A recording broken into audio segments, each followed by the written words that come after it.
ఆదికాండము 21వ అధ్యాయం. యెహోవా తాను చెప్పిన ప్రకారము శారాను దర్శించెను. యెహోవా తానిచ్చిన మాట చొప్పున శారాను గూర్చి చేసెను. ఎట్లనగా దేవుడు అబ్రహాముతో చెప్పిన నిర్ణయ కాలములో శారా గర్భవతి అయి అతని ముసలితనమందు అతనికి కుమారుని కనెను. అప్పుడు అబ్రహాము తనకు శారా కనినవాడునైన తన కుమారునికి ఇస్సాకు అను పేరు పెట్టెను. మరియు దేవుడు అబ్రహాముకు ఆజ్ఞాపించిన ప్రకారము అతడు 8 దినముల వాడైన ఇస్సాకు అను తన కుమారునికి సున్నతి చేసెను. అబ్రహాము కుమారుడైన ఇస్సాకు అతనికి పుట్టినప్పుడు అతడు 100 ఏండ్లవాడు. అప్పుడు శారా, దేవుడు నాకు నవ్వు కలుగజేసెను, వినువారెల్లా నా విషయమై నవ్వుదురనెను.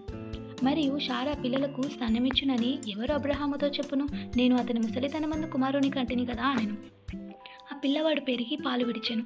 ఇస్సాకు పాలు విడిచిన దినమందు అబ్రహాము గొప్ప విందు చేసెను. అప్పుడు అబ్రహామునకు ఐగుప్తురాలైన హాగరు కనిన కుమారుడు పరిహాసించుట శారా చూచి, ఈ దాసిని దీని కుమారుని వెళ్ళగొట్టుము, ఈ దాసి కుమారుడు నా కుమారుడైన ఇస్సాకుతో వారసుడై ఉండడని అబ్రహాముతో అనెను.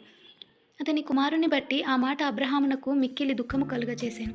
అయితే దేవుడు, ఈ చిన్నవాని బట్టియు నీ దాసిని బట్టియు నీవు దుఃఖపడవద్దు, శారా నీతో చెప్పు ప్రతి విషయములో ఆమె మాట వినుము, ఇస్సాకు వలన అయినదియే నీ సంతానమనబడును.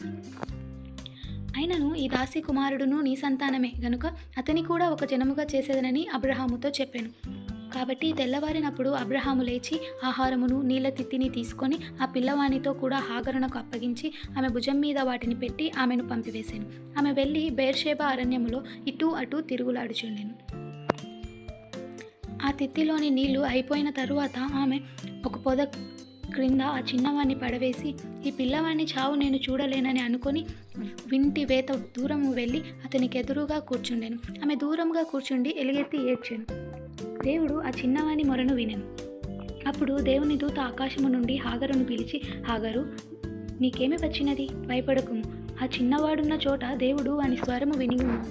నీవు లేచి ఆ చిన్నవాణ్ణి లేవనెత్తి నీ చేత పట్టుకొనుము, వానిని గొప్ప జనముగా చేసేదనని ఆమెతో అనెను. మరియు దేవుడు ఆమె కన్నులు తెరిచినందున ఆమె నీళ్ల ఊట చూచి వెళ్ళి ఆ తిత్తిని నీళ్లతో నింపి చిన్నవానికి త్రాగనిచ్చెను. దేవుడు ఆ చిన్నవానికి తోడయుండెను. అతడు పెరిగి పెద్దవాడై ఆ అరణ్యములో కాపురముండి వీలుకాడాయను. అతడు పారాను అరణ్యములో ఉన్నప్పుడు అతని తల్లి ఐగుప్తు దేశము నుండి ఒక స్త్రీని తెచ్చి అతనికి పెండ్లి చేసెను.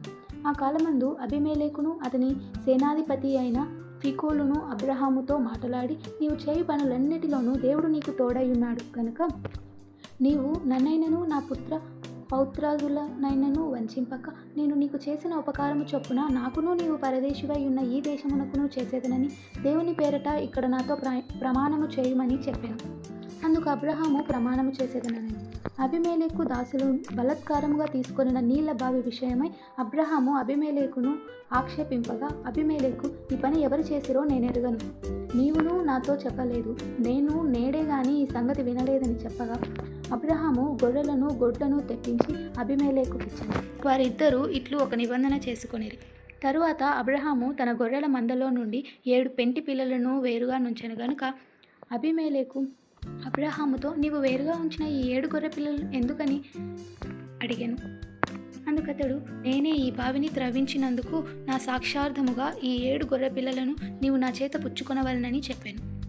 అక్కడ వారిద్దరూ అట్లు ప్రమాణం చేసుకొనినందున ఆ చోటు బెయేర్షెబా అనబడెను. బెయేర్షెబాలో వారు అలాగూ ఒక నిబంధన చేసుకొనిన తరువాత అబీమెలెకు లేచి తన సేనాధిపతి అయిన ఫీకోలుతో ఫిలిష్తీయుల దేశమునకు తిరిగి వెళ్ళెను. అబ్రహాము బెయేర్షెబాలో ఒక పీచుల వృక్షము నాటి అక్కడ నిత్యుడేవుడైన యెహోవా పేరిట ప్రార్థన చేశాను. అబ్రహాము ఫిలిష్తీయుల దేశములో అనేక దినములు పరదేశిగా ఉండెను.